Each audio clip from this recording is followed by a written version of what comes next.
You ever hear someone say one sentence that burns into your memory forever? For me, it was the day my wife looked me in the eye, smirked, and said, "You're not fit enough to come with me on the beach trip." That one line, said with a laugh, changed everything. Because that day, she didn't just insult me. She showed me exactly who she'd become. And by the time she came back from that trip, she no longer had a husband, a home, or a single dollar of my money. It all started about a year into our marriage. My wife, Clara, had always been confident, maybe a little too confident. She loved attention, always wanted to look perfect in pictures, always needed people to notice her. I didn't mind it. I thought it was just her personality.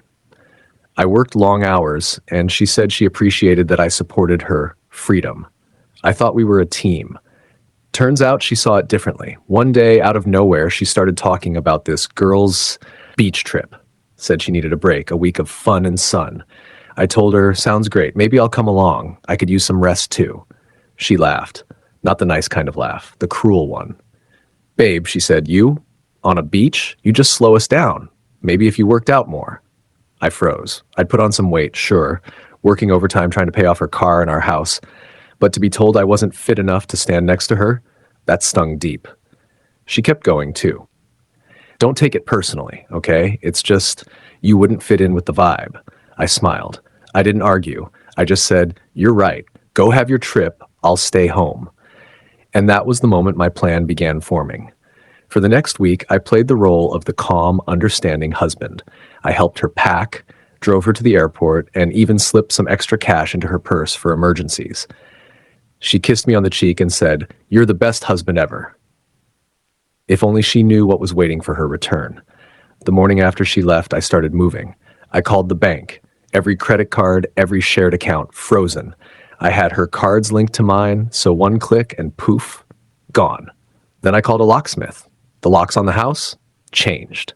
I wasn't doing it out of pure revenge. I was done being treated like an option, done being laughed at, done being her backup plan.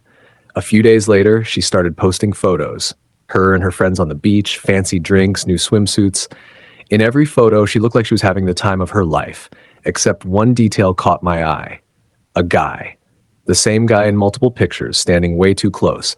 A coworker of hers, someone she'd once called just a friend.